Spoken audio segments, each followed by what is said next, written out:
தலைவர் கலைஞருடைய பிறந்த நாளை நாம் கொண்டாடுகிறோம். எனக்கு முன்னாலே உரையாற்றிய தம்பி தமிழன் பிரசன்னா அவர்கள் கலைஞர் இருந்த கோட்டையில், கோலோச்சிய கோட்டையில் எப்படிப்பட்டவர்களாம் கோலோச்சுகிறார்கள் என்று நாங்கள் சொல்லவில்லை, ஜூனியர் வீடன் சொல்லுகிறது என்று தோலுறுத்தி காட்டியிருக்கிறார். வழக்கறிஞர் சகோதரி அருள்மொழி அவர்கள் தோலுறுத்தி காட்டினால் மட்டும் போதாது, இப்படிப்பட்ட நேர்வுகள் எல்லாம் அரசியலிலே வரும், அதிலே இருந்து பெரியார் வழியில், அண்ணா வழியில், கலைஞர் வழியில் எப்படி நாம் வெளியே வருவது, இந்த மக்களை மீண்டும் ஆட்கொள்வது, அடுத்த தலைமுறைக்கு எப்படி நாம் சிந்திப்பது என்பதை ஒரு கேள்வியாக உங்களிடத்திலே வைத்து அதற்கு விடையும் சொல்லிவிட்டு சென்றிருக்கிறார்கள். நான் உங்களிடத்திலே அவர்கள் உரைக்கு பிறகு மிக சுருக்கமாக உரையாற்ற விரும்புகிறேன். அருள்மொழிக்கு இருக்கிற சங்கடம், வருத்தம் எனக்கு தெரியும். தமிழன் பிரசாவுக்கு இருக்கிற கோபம், ஆவேசம் எனக்கு புரிகிறது. நீங்கள் எல்லாம் பரவாயில்லை, தமிழ்நாட்டில் இதையெல்லாம் சகித்து கொண்டு, இதையெல்லாம் எதிர்கொண்டு, அவர்களுக்கு வெவ்வேறு பெயர்கள் எல்லாம் வைத்துக்கொண்டு, அது வாயில் வருமோ நோயில் வருமோ எனக்கு தெரியாது, எல்லா பேரையும் வச்சுக்கிட்டு நீங்கள் இருந்துடுறீங்க. எங்களுக்கு என்ன பிரச்சனை தெரியுமா? மனந்தவும் சொல்லணும்னா, நாடாளுமன்றத்தில் இருக்கிறோம். நாடாளுமன்றத்தில் எங்களை பார்த்தால் என்ன சொல்லுவார்கள் என்றால், இவர்களுக்கு மட்டும் எப்படி முடிகிறது? இந்த வீரம், இந்த செறிவு, இந்த ஆழமான பார்வை, மதவாதத்திற்கு, சாதியவாதத்திற்கு ஆட்படாத அறிவுமிக்கவர்களாக திராவிட முன்னேற்ற கழகத்துடைய உறுப்பினர்கள் இருக்கிறார்களே என்பது மட்டுமல்ல. ஒரு நாள் நாடாளுமன்றத்தினுடைய உணவு விடுதியிலே உட்கார்ந்து சாப்பிட்டுக் கொண்டிருந்தோம்.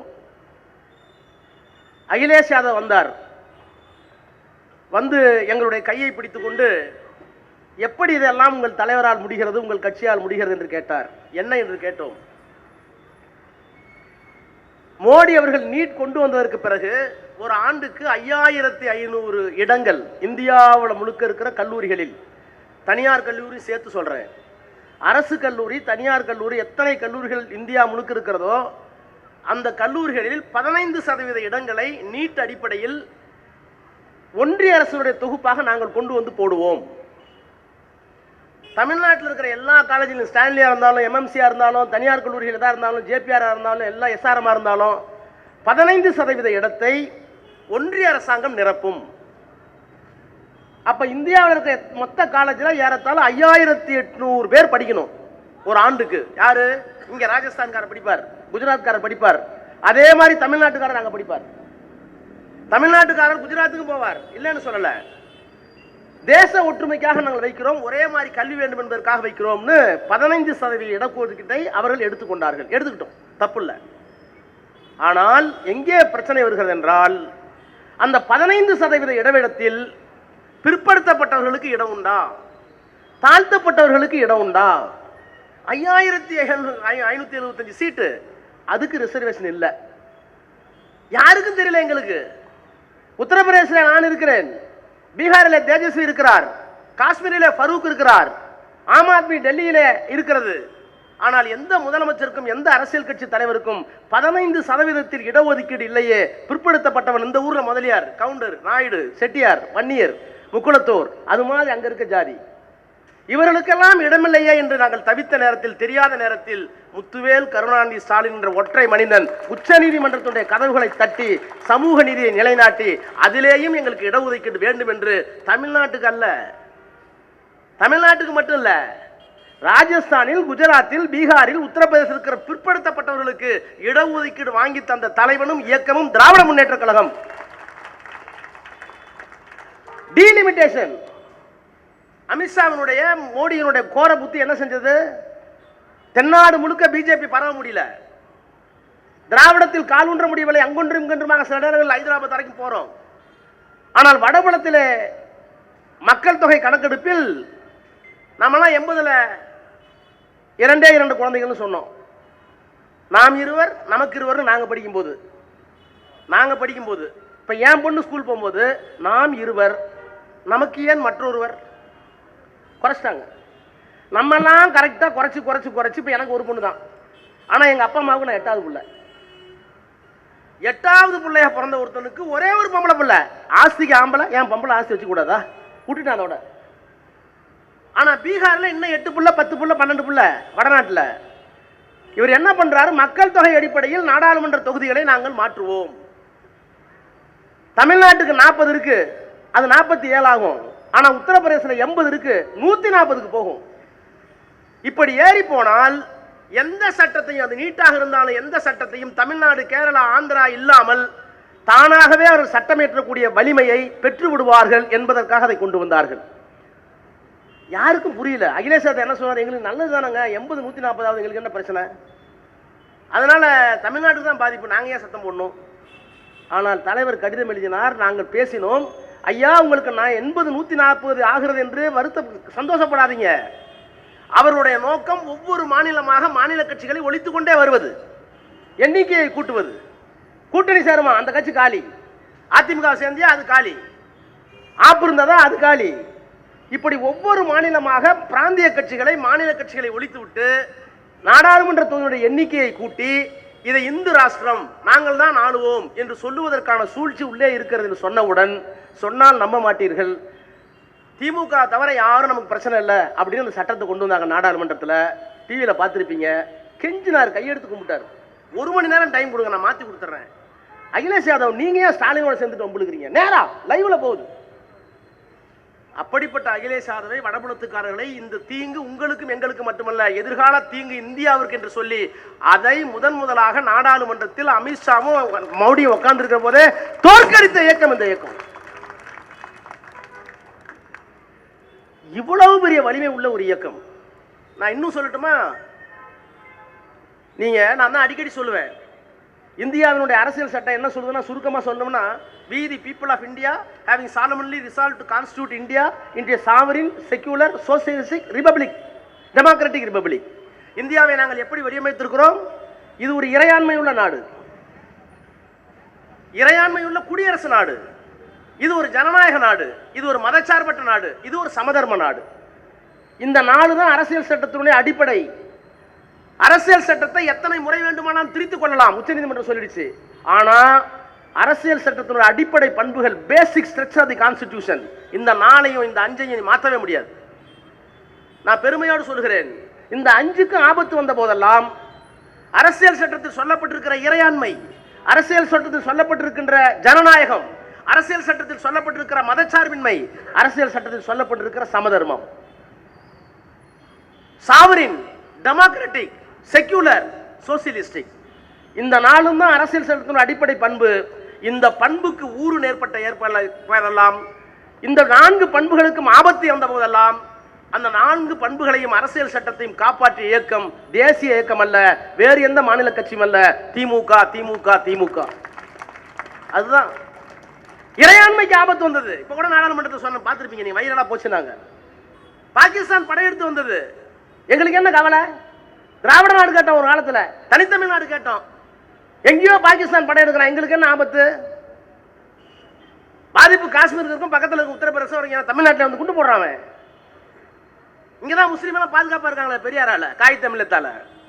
ஆனால் இந்தியாவினுடைய இறையாண்மை காப்பாற்றப்பட வேண்டும், தேசம் துண்டாடப்படக்கூடாது என்பதற்காக, 1 இன்ச்சு கூட போகக்கூடாது என்பதற்காக அன்றைக்கு எந்த முதலமைச்சரும் தரவில்லை.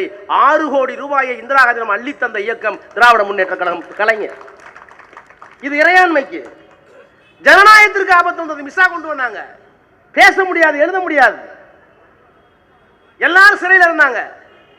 ஆர்காட்டார் இருந்தார், முரசொலி மாறன் இருந்தார், டிஆர் பாலு இருந்தார், சிவா இருந்தார், எங்க ஊர்ல எல்லாரும் இருந்தாங்க. பேச முடியாது, எழுத முடியாது, போனவங்க எப்ப வந்தாங்கன்னு தெரியாது. சிட்டி பாபியை பறி கொடுத்தோம். அந்த ஜனநாயகத்தை எதிர்ப்பதற்கு கம்யூனிஸ்ட்காரங்க முன் வந்தாங்களா? எந்த மாநில கட்சியால் முன் வந்தாங்களா?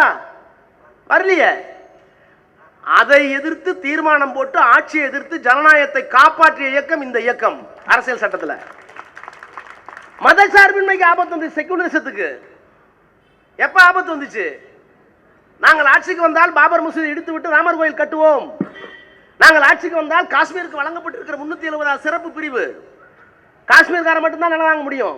காஷ்மீருக்கு வேண்டிய சட்டத்தை காஷ்மீர் நாடாளுமன்றம் ஏற்ற முடியாது, காஷ்மீர் சட்டமன்றமே ஏற்றுக்கொள்ளலாம். இதெல்லாம் பாகிஸ்தான் பிடிக்க கூடாதுங்கிறதுக்காக அவர்களுக்கு வழங்கப்பட்ட சிறப்பு உரிமை, நேருவால். அதை குறை சொல்றாங்க. நாங்கள் ஆட்சிக்கு வந்தால் அதை எடுப்போம். நாங்க நாங்கள் ஆட்சிக்கு வந்தால் இஸ்லாமியர்களுக்கு, கிறிஸ்தவர்களுக்கு, இந்துக்களுக்கு தனித்தனி சட்டம் எல்லாம் ஒன்னாக்குவோம். இதுதான் ஜீவாதார கொள்கை, பிஜேபி ஜீவாதார கொள்கை. அதுல 2 முடிச்சிட்டாரு மோடி. கோயில் கட்டிட்டாரு, 370 எடுத்துட்டாரு. சிவில் சட்டம் கொஞ்ச நாள்ல போகுது. இதுதான் மூலாதார கொள்கை, மதச்சார்பின்மைக்கு நேர் எதிரான கொள்கை. ஆனால் கலைஞர் அன்றைக்கு பிஜேபியோடு கூட்டணி வைத்து பிஜேபியுடைய மூலாதார கொள்கை எதுவோ அந்த கொள்கையை குறைந்தபட்ச செயல் திட்டத்தால் முடக்கி போட்டு, அப்பெல்லாம் அருள்மொழி என்கிட்ட பேசாது, ஆசிரியர் எங்கள்கிட்ட பேச மாட்டார், திட்டுவாங்க எங்களை, எப்படி நீங்க பிஜேபி போலான்னு. இவங்க வேலி கட்டி பிஜேபியை காப்பாத்து நினைச்சாங்க. நாங்க கூட போய் கையும் காலையும் கட்டி உள்ள போட்டு அடிக்க நினைச்சோம். திராவிட முன்னேற்ற கழகம் இருந்தவரை பாபர் மசூதிக்கு ஆபத்து இல்லை. கலைஞர் அந்த கூட்டணியில் இருந்தவரை 370க்கு ஆபத்து இல்லை. நாங்கள் அங்கே இருந்தவரை சிவில் சட்டத்தை பற்றி பேச முடியாது. மதச்சார்பின்மையை கூட்டணி வைத்தும் காப்பாற்றிய இயக்கம் கலைஞரின் இயக்கம், திராவிட முன்னேற்ற கழகம். நாங்க வெளியே வந்து எல்லாம் புட்டுக்குச்சிப்போம். சமதர்மம், மொரார்ஜி தேசாய் நிதியமைச்சர், இந்திரா காந்தி பிரதமர். அப்பதான் நமக்கு 184 சீட்டு அதிகமா, 25 சீட்டு நம்மள்ட்ட எம்பி, மீதி காங்கிரஸுக்கு கூட்டணியில் இருக்கும். மொரார்ஜி தேசாய் நிதியமைச்சர், இந்திரா காந்தி பிரதமர். இந்திரா காந்தி என்ன கொண்டு வந்தாங்க? அப்பெல்லாம் பேங்க் போக முடியுமா? என் பொண்ணு இப்ப நெட் பேங்க்ல இருக்கு. நான் முதல்ல 1989 வக்கீல் ஆகி கனரா பேங்க் வக்கீல். நான் கனரா பேங்க்ல நான் வக்கீலா போட்டேன், அட்வைசரா. என்ன கோர்ட்ல பார்த்துட்டு முதல்ல உண்மையை சொல்றேன், அன்னைக்கு தான் எனக்கு செக் புக்கே கொடுத்தான். சார் உங்களுக்கு ஃபீஸ்லாம் மேல் செக்ல தான் சார் வரும்னா. அந்த செக் புக்கு போய் எங்க அம்மாட்ட கொடுத்தேன், கண்ணில் ஒத்திக்கிட்டு அந்த அம்மா கொண்டு போய் கடல் பக்கத்துல வச்சு, ஏமா அது கனரா பேங்க் கொடுத்தாமா, கடவுள் என்ன பண்ணுவாரு, அங்கே போய்க்கிறேன். செக் புக்கு அப்பதான் சார் நான் பார்த்தேன். செக் புக்கை பார்க்கறது 89. இப்ப என் பொண்ணு லண்டன்ல ட்ரெயின் ஏறி இறங்குதுங்க, எனக்கு செல்ல வருது பேங்கிங். ஆனா இந்த பேங்க் என்ன தெரியுமா செஞ்சாங்க? கிட்டக்க போக முடியாது. யாரு நீங்களாம் ஒருத்தன் கிட்டக்க போக முடியாது. பஸ் முதலாளி போலாம், மில் முதலாளி போலாம், விவசாயத்துக்கு லோன் கொடுக்க மாட்டான். விவசாயத்துக்கு லோன் கொடுக்க மாட்டான். பெரிய பெரிய பணக்காரனுக்கு தான் கனரா பேங்க், லட்சுமி விலாஸ், எல்லா பேங்கும். இந்த வங்கிகள் ஏழைகளை போய் சேர வேண்டும் என்று இந்திரா காந்தி கொண்டு வந்தார். நேஷனலைசேஷன் ஆஃப் பேங்க், வங்கிகளை தேசியமயமாக்குகிறேன். கோப்பு நிதியமைச்சருக்கு போகுது, நிதியமைச்சரே டிசன் நோட் எழுதுறார், இது தேவையில்லை, இது வங்கிகளை பாதிக்கும். காங்கிரஸே 2 உடையிற மாதிரி ஆகி போச்சு.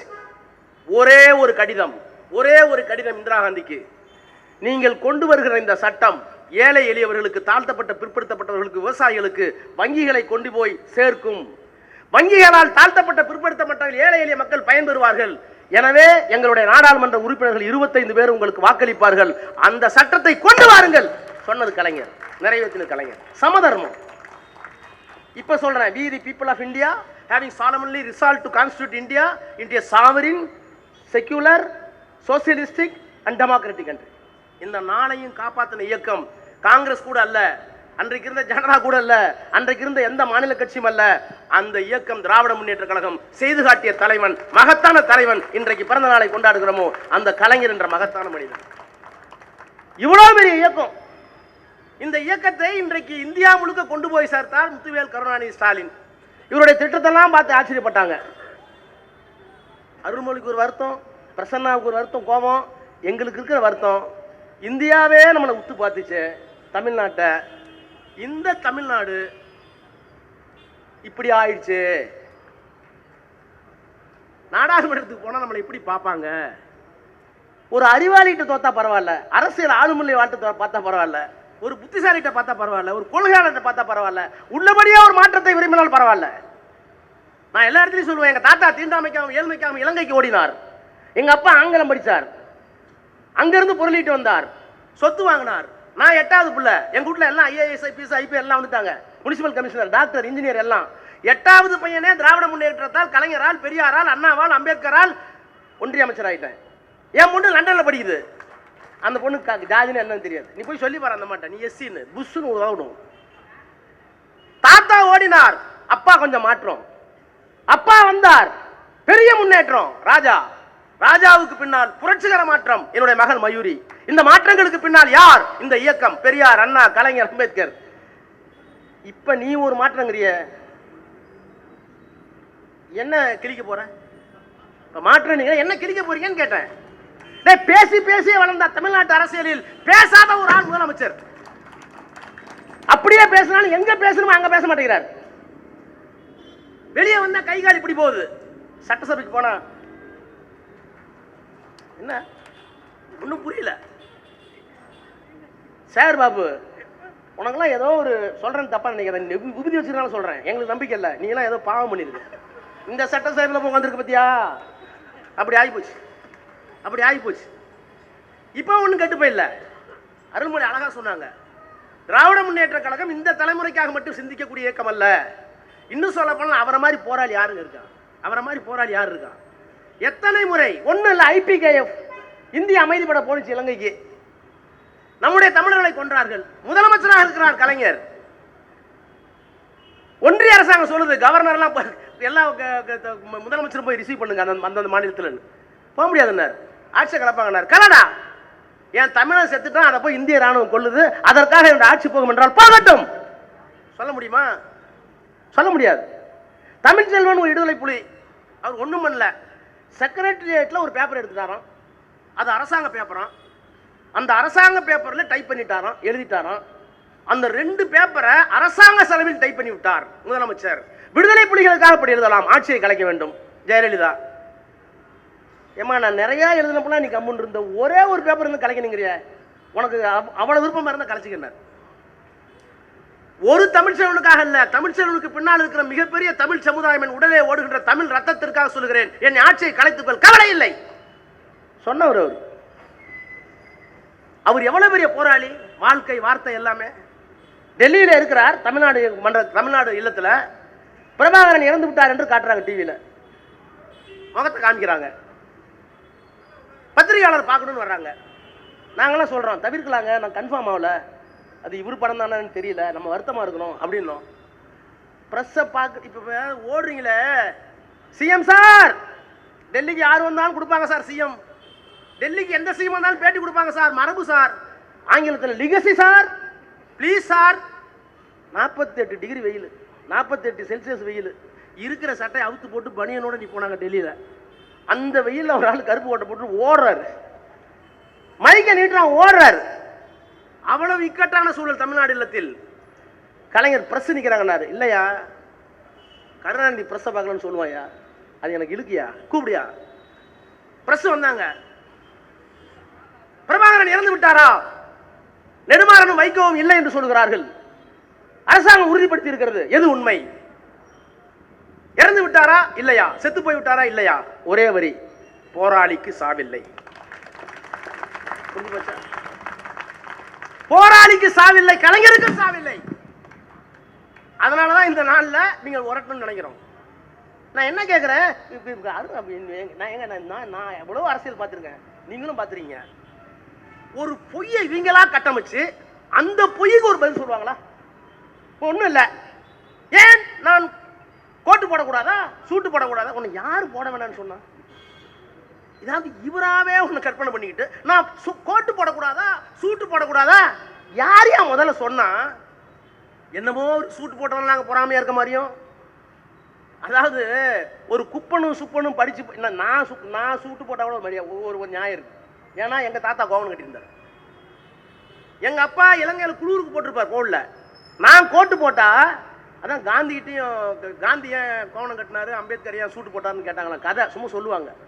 அம்பேத்கர் சொன்னாராம், இவர் பனியா ஜாதி, யாரு காந்தி பெரிய பணக்காரர், தனவந்தராக இருந்த காந்தி தன்னுடைய எளிமையை காப்பாற்றிக் கொள்வதற்காக கோவணத்தோடு போவதில் தவறில்லை, அது அவர் அரசியல் ஸ்டைலு. கோவணம் கட்டியிருந்த என் சமூகம் கோட்டை அணிவது என் ஸ்டைலு, அதனால நான் கோட்டு தான் கோவணம் தான் கட்டுனார். ராஜா கோட்டு போட்டா நியாயம் இருக்கு. ஒரு தாழ்த்தப்பட்ட சமுதாயத்தில் எங்கேயோ படிச்சு பெரியாரால் அண்ணாவால் அம்பேத்கரால் அண்ணாவால் வந்து நான் கோட்டு போட்டேங்கிறது. நீ நடிக்கிறதே கோட்டு போட்டு தான் நடிக்கிற, சினிமாவிலையும் கோட்டு போட்டு தான் நடிக்கிற, அப்புறம் என்ன இங்க வந்து கோட்டு போட்டு நான் போடக்கூடாதா? யாருப்பா உன்னை போடக்கூடாது, நல்லா போட்டுக்கப்பா, நல்லா போட்டுக்க. அதுல வேற நான் கருப்பு போட்டிருக்கிறேன், ஏன் தெரியுமா? பார், இது வரைக்கும் நீ பேசுறது கரெக்ட். இந்த கருப்புக்கு சொந்தம் வந்த காலியாட்டம் ஆடினாங்க, அருள் விளையாடுறியா, யார் பெரிய அவனு தெரியுமா? இதெல்லாம் கொள்கை தலைவர்கள். என்ன கொள்கை தலைவர்கள்? முட்டி போட்டு ஒரு இடத்துல நடக்கிறது. அதான் சொன்னேன், மதத்தை தாண்டியவன் நாங்கள். மதமா? நெத்திக்கு ஒரு மதம், கையில ஒரு மதம், சொல்லிக்கிற பேருக்கு ஒரு மதம். மதத்தை தாண்டி வேணா எல்லா மதத்தையும் ஒரே மதம் உள்ளுக்கு போட்டா இப்படி ஒரு அயோக்கியத்தனம் தமிழ்நாட்டில் நடந்துட்டு இருக்கு. அவங்க சொன்னாங்க, குழந்தை சொன்னதுக்கெல்லாம் தாத்தா கேட்பாரன்னு. குழந்தை சொல்லி தாத்தா கேட்டார். ஆனால் இனி வருகிற குழந்தைகளாவது அப்படி சொல்லாமல் மட்டுமல்ல, எந்த குழந்தை இப்படி சொன்னதோ அந்த குழந்தையை வருகின்ற குழந்தை திருத்தி தாத்தாவின் இறுதி நாளில் இன்னொரு ஆட்சி மாற்றத்தை ஏற்படுத்தி அந்த தாத்தா உயிரோடு இருக்கும் போதே முத்துவேல் கருணாநிதி ஸ்டாலின் முதலமைச்சராக பொறுப்பேற்கின்ற நாளை எல்லா தலைமுறையும் சேர்த்து செய்ய வேண்டும். அதற்காக உழைப்போம். கலைஞர் புகழ் பாடுவோம். நன்றி, வணக்கம்.